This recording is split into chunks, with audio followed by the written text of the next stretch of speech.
My mother abandoned me at 15, but that was not the cruelest thing she ever did. The cruelest thing was returning 14 years later, with a folder in her hands, and asking me to sign away the truth. My older brother stood behind her, wearing the expensive watch bought with money that should have paid for my college. My younger sister kept checking the courthouse hallway to see who was watching. My mother dropped to her knees and said, "Please save your brother. He has a wife and children." I looked at the woman who had driven away with 2 children and left the third outside a church office. Then I looked at the brother who had built a beautiful life using my name, my inheritance, and my silence. I did not scream. I did not threaten them.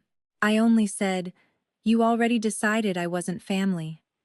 Then I walked away before they could ask me to disappear for them one more time. My name is Natalie Rowan. I was 29 when the family that abandoned me discovered I was the only person who could keep their perfect life from collapsing. I grew up in Charleston, South Carolina, in a pale yellow house near the marsh where summer air stuck to your skin, and every neighbor knew which family attended which church. My father, Daniel Rowan, repaired antique boats and custom woodwork for wealthy clients along the coast. He was quiet, patient, and happiest with sawdust on his shirt. My mother, Marianne, cared about different things. She cared about polished shoes on Sunday, matching clothes in Christmas photographs, and whether people believed we were doing better than we were. My brother, Connor, was 2 years older than me, and everything my mother admired. He played baseball, smiled easily, and knew how to tell adults exactly what they wanted to hear. My sister, Elise, was a year younger than me, and learned early that staying close to our mother was the safest place in the house. I was the difficult one because I asked questions. When Dad died in a boating accident, I was 13. After the funeral, relatives brought casseroles, church members filled our freezer, and my mother stood near the front door telling everyone we would be fine. We were not fine. Dad's workshop closed. Bills appeared on the kitchen counter. My mother began taking long phone calls behind locked doors. Connor continued traveling with his baseball team because she said losing Dad should not destroy his future. Elise continued private dance lessons because she needed stability. I stopped getting lunch money twice a week and learned to say I was not hungry. Whenever I asked why the rules were different for me, Mom said, "You are stronger than they are." For years, I thought it was praise. Later, I understood it meant she had selected the child she could hurt without fearing anyone would notice. 6 months after Dad died, letters began arriving with my name printed across the front. I saw one envelope from an insurance company and another from a bank. Each disappeared before I could open it. One afternoon, Mom drove me to a small office and told me to sign several pages because they were school and survivor benefit forms. I asked why Connor and Elise were not signing anything. Her expression tightened. "Because this is connected to you." I tried to read the papers, but she placed her finger beside each signature line and told me not to waste the woman's time. I signed. At home, I searched Dad's desk and discovered the metal lockbox he had kept beneath the bottom drawer was gone. When I asked Connor whether he knew where it was, he laughed and said Mom had probably sold the contents to pay for groceries I kept eating. Elise told me to stop causing problems. The more I asked, the colder the house became. Mom began describing me to relatives as angry and unstable. She told my school counselor I was struggling with grief and becoming aggressive at home. It was not completely false. I was angry. I slammed doors. I once threw a glass against the sink after Connor told me Dad would be embarrassed by me. But anger was not the cause of what happened next. It was the excuse. On a humid Tuesday in August, Mom said we were meeting with a church counselor. She packed a small suitcase and placed it in the trunk before I came outside. Connor and Elise were already in the back seat. Connor wore headphones. Elise stared at her knees. We drove to a church-run youth residence outside North Charleston called Harbor House. I had volunteered there once with my father, handing out notebooks and winter coats. That morning, I walked inside believing someone would help my family communicate. Instead, A case manager placed a folder on the desk and explained that my mother had arranged temporary residential care because home had become emotionally unsafe for the younger children.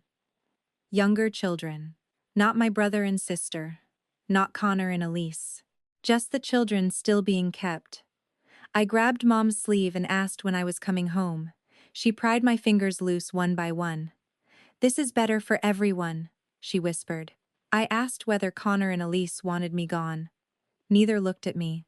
Mom kissed the top of my head and said, "Don't make this harder." Then she signed one form, walked out, and drove away with the two children she had chosen to keep. I watched the taillights disappear through the front window.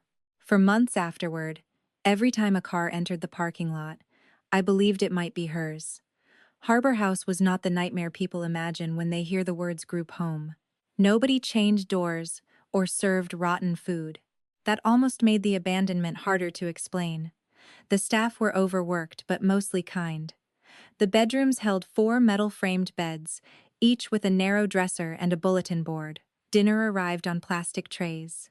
We attended public school, completed chores, and sat through counseling sessions where adults asked how our feelings lived inside our bodies. My feelings lived everywhere. They lived in my throat when family visiting day arrived, and no one came. They lived in my hands when I saw photographs of Connor's baseball banquet online. They lived in my stomach when Mom posted a picture of herself with Connor and Elise beneath the caption, "My whole world." I stared at those words until the screen blurred. At Harbor House, I learned that pain embarrassed people when it lasted longer than their patience. So I became quiet. I kept my bed neat, finished homework early, and stopped asking the receptionist whether my family had called. They had not. Mom visited once during the first month. She brought 3 shirts, a used hairbrush, and a paper bag of toiletries. She said I needed time to calm down and accept that my behavior affected everyone. I asked whether she missed me. She looked toward the clock and said, "Natalie, you cannot keep turning everything into a test." I asked when I could return home. She replied, "Home has to feel safe." Then she left the bag on the table and walked out. The phrase stayed with me. Years later, she would use the same word while begging me to protect Connor's home, his marriage, and his children. The first person who treated my questions like evidence instead of disobedience was Adrian Wells. He was 24, studying accounting at the College of Charleston, and volunteered on Saturday afternoons to help residents with schoolwork and job applications. Adrian was not warm in the way church volunteers tried to be warm. He never said everything happened for a reason. He hated that sentence. One Saturday, another girl cried because her father had missed his 3rd scheduled visit. A volunteer told her God might be redirecting her toward a better path. Adrian handed the girl tissues and said, "Or an adult failed to do what he promised. You do not have to call failure a blessing to survive it." I trusted him from that moment. He noticed the spiral notebook I kept hidden beneath my mattress. I had written dates, addresses, fragments of conversations, and descriptions of the papers Mom made me sign. At first, I believed I was recording memories because I feared losing Dad. Adrian read 2 pages and asked why I had arranged the dates in columns. "Because her story keeps changing," I said. He pulled out a chair. "Then organize it like the truth matters." He taught me to request copies of school files, Harbor House intake documents, and benefit records connected to my father's death. He showed me how signatures could be compared and why dates mattered. He warned me never to sign a page I had not read, no matter who became angry. While other girls decorated journals, I built timelines. The habit did not heal me, but it gave my anger somewhere useful to go. My placement papers described the arrangement as temporary. There was no reunification schedule, no required family counseling, no date for review. Mom had written that I was emotionally disruptive and posed a risk to younger household members. She had also listed herself as the recipient of survivor funds supposedly used for my care. Harbor House had received nothing from her. The facility covered my expenses through donations and a state youth program. When I showed Adrian the discrepancy, he told me it was important, but I was still a minor and needed patience. People who depend on your confusion hate patience almost as much as they hate records. he said. A year after I arrived, Harbor House held a fundraising showcase. Residents could sing, perform, or display art. I submitted 3 charcoal drawings. The first showed a dinner table with 3 chairs indoors and 1 chair outside in the rain. The second showed a mother closing a car door while a girl's hand remained on the window. The third showed a family portrait with the center figure carefully cut out. I called the series Outside the Frame. A local arts blogger wrote about it and included a photograph. 3 days later, Elise emailed me for the first time. She did not ask how I was. She wrote, "You need to stop making Mom look like a monster. Everyone at church knows that drawing is about us." I read the message several times. They had left me with strangers, but I was the one embarrassing the family by drawing an empty chair. I forwarded the email to Adrian and printed a copy. "Save it," he said. I saved everything. At 18, I left Harbor House with 2 duffel bags, a folder thick enough to bruise my wrist, and a scholarship to study forensic accounting and insurance compliance at a state college. Mom did not attend graduation. Connor sent a message saying he was proud of me but had a tournament. Elise liked a photograph posted by Harbor House and then removed the like an hour later. I took a bus to campus and moved into a dorm where nobody knew I had been discarded. For the first year, I told people my family lived far away. It was easier than explaining that they lived less than 30 miles away and had simply decided not to know me. I worked nights in the university library and weekends at a grocery store. Adrian remained in my life. He finished law school and joined a nonprofit that helped young adults leaving foster and residential care. He never became a replacement parent or romantic savior. He became something rarer, a witness who did not ask me to make my story smaller so he could feel helpful. By 29, I worked as a senior claims analyst for a regional insurance company specializing in hurricane and property loss cases. The title sounded dull, until you understood how often people tried to turn storms into opportunities. I reviewed repair estimates, contractor invoices, homeowner signatures, photographs, and payment histories. I was good at noticing patterns because my childhood had trained me to hear panic beneath politeness. I knew that guilty people often explained too much and families used words like loyalty when they meant silence. I had not spoken to Mom, Connor, or Elise in years, but Charleston is a city where people can disappear from your life and remain visible on your phone. Connor had become the owner of Rowan Coastal Restoration, a company that repaired expensive homes after storms. His social media showed him in clean, hard hats, shaking hands with elderly homeowners and talking about bringing families home. Elise managed his marketing. She posted polished videos, charity events, and photographs of their mother standing between them like the center of a dynasty. Connor married a woman named Brooke and had 2 children. I learned about the wedding through Instagram. A week before the ceremony, Elise accidentally included me in a group email about seating, then sent a separate message saying the guest list was limited, and Mom believed my presence might reopen old wounds.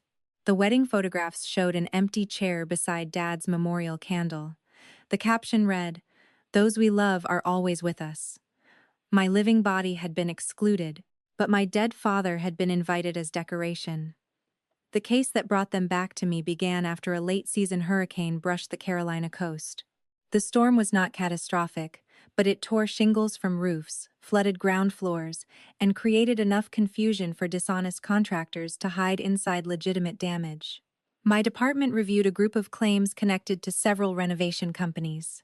Rowan Coastal Restoration appeared repeatedly as a subcontractor.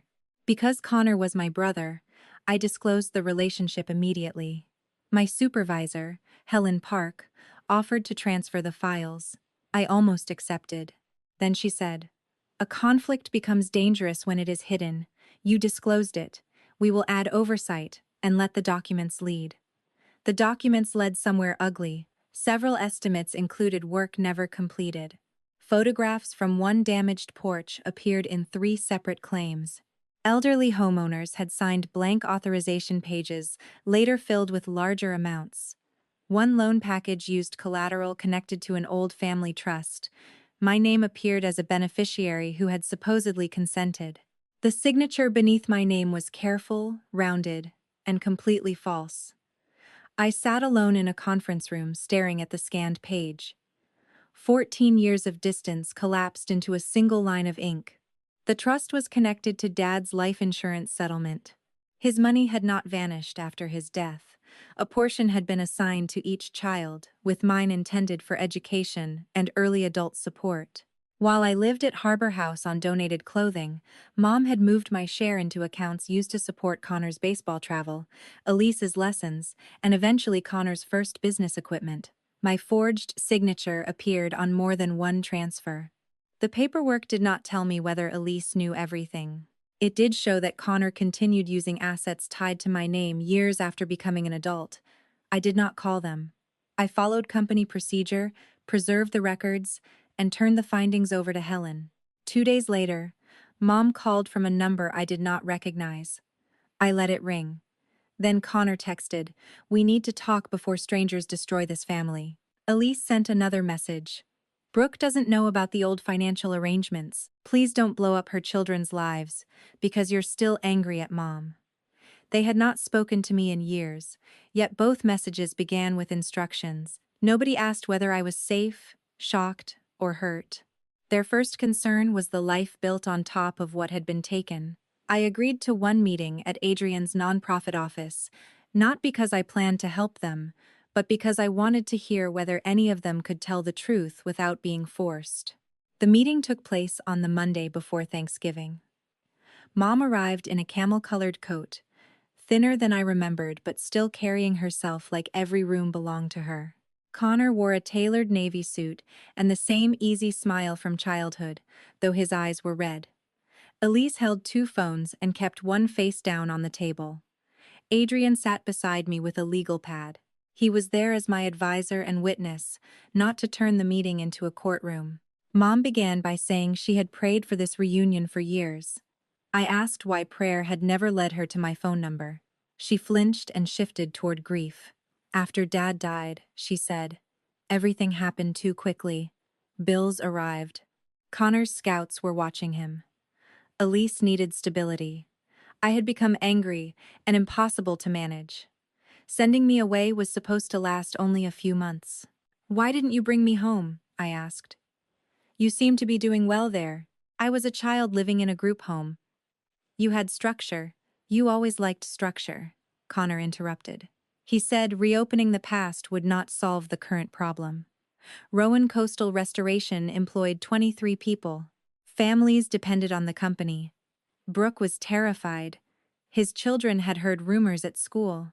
All I needed to do was sign a clarification stating that Mom had authority over the family settlement and that Connor believed he had permission to use the collateral. "Did you believe that?" I asked. He looked toward Mom. "That was how it was explained." Adrian placed a copy of my Harbor House intake record on the table. It showed Mom had voluntarily placed me outside the home before several major transfers. Beside it, he placed a copy of a consent form supposedly signed by me while I was 16 and under residential supervision. "How did Natalie sign this?" he asked. Mom folded her hands. "She signed many papers before she left. This form is dated 8 months after she left." The room became silent. Elise leaned forward and said details had become confused over time. She accused me of approaching the situation like an investigation because I did not know how to behave like a sister. I almost admired the sentence.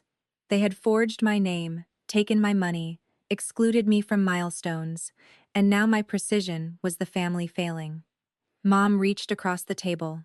I moved my hand away before she could touch me. "Please," she whispered. "Connor could lose everything. I lost everything at 15. That is not fair." "Neither was the church parking lot." Her face tightened. "You were not abandoned. You were placed somewhere equipped to handle you. Handle me. Not help me. Not protect me. Handle me." Connor struck the table with his palm. "What do you want, Natalie? Money? An apology? Do you want Mom to admit she failed? Fine. She failed. We all failed. But destroying my company will not give you your childhood back. I am not destroying your company. Your report started this. Your documents started it. Elise changed strategies. Her voice softened into the style she used in charity videos. She suggested a private family agreement. Connor could repay my share over several years. Mom could make a public apology if I needed acknowledgement. They could invite me to Christmas, include me in photographs, and introduce me to Connor's children. The offer was so revealing that it almost took my breath. They believed family access was a reward they could exchange for my signature. You excluded me from Connor's wedding because my presence might reopen wounds, I said. Now you want to rent me a place in the Christmas photograph because you need something. Elise's cheeks reddened. People change. Then why is the first changed behavior another request that I protect you? Nobody answered. I told them I had already confirmed that the signature was not mine. My employer had referred the suspicious claims for independent review. I had requested a complete accounting of Dad's settlement. I would not sign any statement describing theft as shared family money. Mom began crying. Connor went pale. Elise asked whether I understood that Brooke might leave him. Did Brooke sign my name? I asked. No. Then stop placing her consequences in my hands. Connor stood and paced toward the window. He said Dad would be ashamed of me. The old sentence still knew where to strike. For a second, I was 15 again, standing in a kitchen while Connor told me Dad would hate what grief had made me. Then I remembered the workbench my father built for me, the way he taught me to measure twice, and the note he once tucked into my lunch after I challenged a teacher who had embarrassed a classmate. Never confuse keeping quiet with being good. I looked at Connor. Dad left money for all 3 children. You built a company using the share of the child Mom removed. Do not use his memory to ask me to disappear again. The meeting ended without a hug. Mom followed me into the hallway and caught my sleeve. This time, I removed her fingers gently. She whispered, "Please save your brother." I looked at the woman who had once used the exact same desperate tone to tell me not to make her departure harder. You already taught me that family chooses who is worth keeping, I said. You made your choice. Then I walked away. 3 days later, Mom invited me to Thanksgiving. The message said Grandma Ruth was 88 and might not have many holidays left. She promised nobody would discuss business. I recognized the manipulation, but I loved my grandmother. Grandma Ruth had lived in assisted care when I entered Harbor House and had been told I was attending a specialized boarding school. By the time she learned otherwise, dementia had begun stealing pieces of time from her. I agreed to attend for 2 hours with 3 conditions. No paperwork, no pressure, and no family photograph designed to suggest reconciliation. Mom replied, "Of course. We only want you home. Home." The word had never belonged to them and me at the same time. Thanksgiving dinner was held at Connor's renovated house on Daniel Island, a wide white home with black shutters, a pool, and an outdoor kitchen featured repeatedly on Elise's social media. I arrived carrying Grandma's favorite coconut cake. Mom opened the door and hugged the air near my shoulder when I did not step forward. Connor greeted me like a nervous client. Brooke was kind, but confused. She had been told there was an inheritance disagreement caused by poor records after Dad's death. Connor's 2 children, Lily and James, stared at me with open curiosity. "Are you Dad's sister who lives far away?" Lily asked. "I live 20 minutes away," I said. Brooke looked at Connor. He suddenly became interested in the fireplace. The house was filled with framed family photographs: Connor's wedding, Elise's engagement party, beach trips, Christmas pajamas, Dad's memorial photograph. There was not one picture of me. On the mantel, wooden letters spelled, "Family is forever." I nearly laughed. Mom had seated me at the far end of the table beside the swinging kitchen door.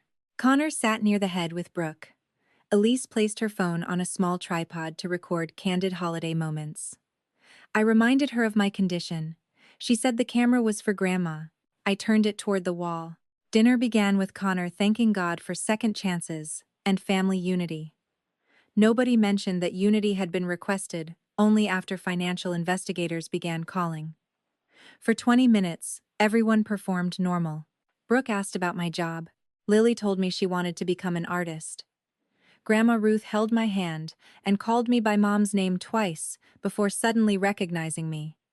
"Natalie," she whispered.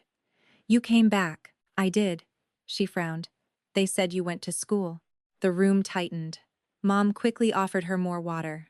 Under my napkin, I found a cream envelope. Inside was a typed statement saying, "I understood that Dad's settlement had been used for shared family expenses and did not believe Connor intentionally misused my identity." A pen rested beside my plate. Mom had promised no paperwork, then hidden a false statement beneath the linen. I placed it in the center of the table. Whose idea was this? Brooke picked it up before Connor could stop her. She read the first paragraph. Her face changed. "What settlement?" Connor said this was not the time. I agreed. "I specifically said I would leave if anyone pressured me." Mom whispered, "We are not pressuring you. We are asking you to protect innocent people by signing something untrue." Dad's old phrase appeared in my mind. Measure twice. The table had been arranged precisely. Grandma used to bring me. Brooke did not know. The children were present. My family believed I would be too ashamed to tell the truth in front of them. Connor said, "Natalie, you have no husband, no children, and a stable career. You will recover whatever money was lost. I have employees and a family. You cannot compare the damage." There it was. My unshared life was once again treated as an unused one. Because no spouse waited at home, my future mattered less. Because I had no children, stealing from me was supposed to injure nobody. "My life does not become less valuable because I built it alone," I said. Elise rolled her eyes. "Nobody said that." "He just did." Brooke looked at Connor. "Did you use her name?" He said Mom handled the early financing. Mom said Dad intended everything for the family. Elise said the documents were technicalities. Every answer avoided the simplest question. Brooke asked again. "Did Natalie agree?" Silence settled across the Thanksgiving table. Grandma Ruth stopped eating. Connor finally said, "She was not available."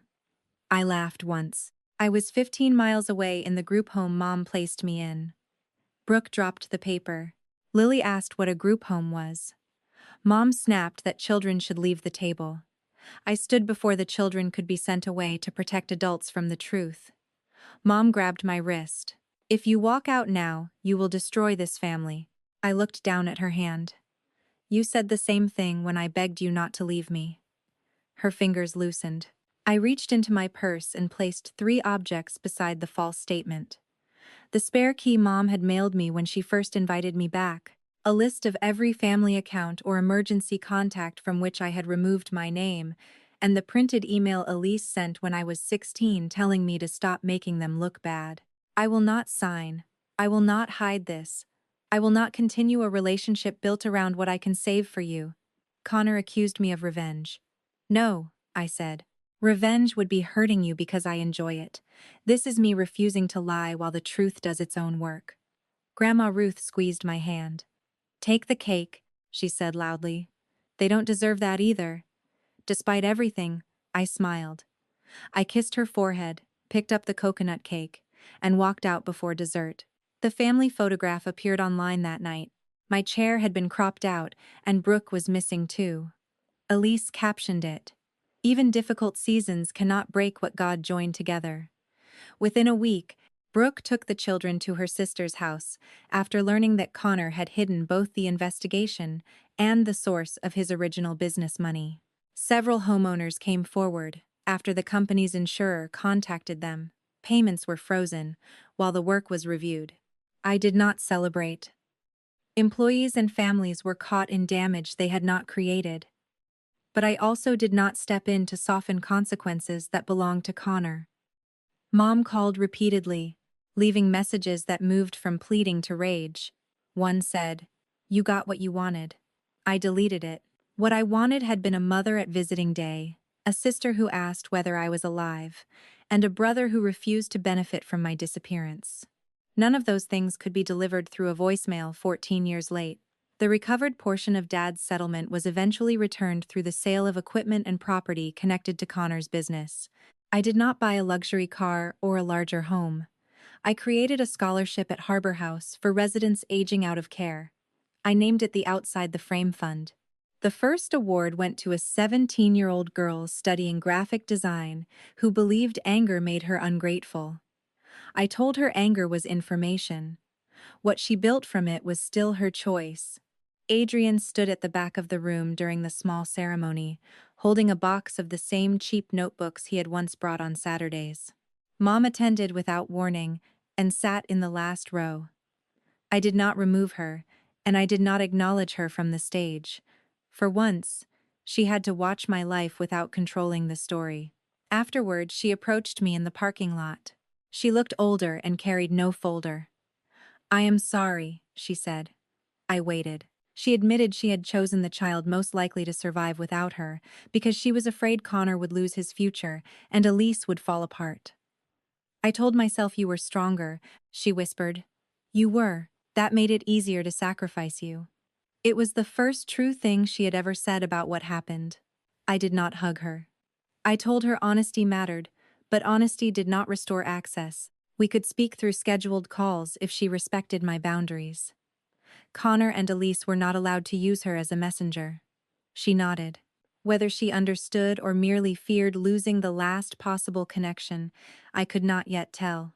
Trust would be measured by behavior, not tears. Connor later waited outside my office and asked whether I hated him. I said no. Hate would have kept him at the center of my life.